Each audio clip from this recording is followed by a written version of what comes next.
कराची के इलाके कोरंगी में डकैत बेधड़क लूट मार करने लगे। शाह फैसल बाग कलबाग कोरंगी पुल पर डाकुओं ने दर्जन से जायद शहरियों को लूट लिया। डाकू नाका लगाकर आराम से लूट मार करते रहे, पुलिस बेखबर रही।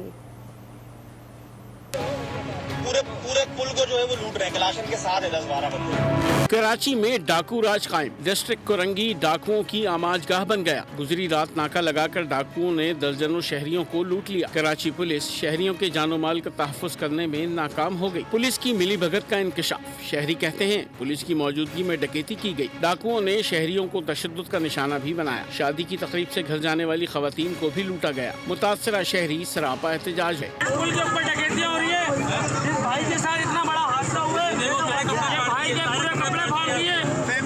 डंडे मार रही है, यहाँ पे डंडे मार रहे हैं, यहाँ पे रूट के लूट रहे हैं। यहाँ पे शादी के कैमरे वैमरे सब ले गए, 5-6 लाख रुपए का सामान ले गए।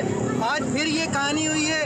डेली हो रही है, डेली। पहले डंडे मारते हैं, गिराते हैं। शहरी कहते हैं कोरंगी और शाह फैसल कॉलोनी को मिलाने वाले पुल पर डकैती करना अब निहायत आसान हो गया है। यहाँ हर 1 या 2 माह बाद डाकू लूटमार करते हैं। ये बात पुलिस को अच्छी तरह मालूम है, लेकिन यहाँ न कोई सिक्योरिटी कैमरा है, न विजिलेंस की जाती है।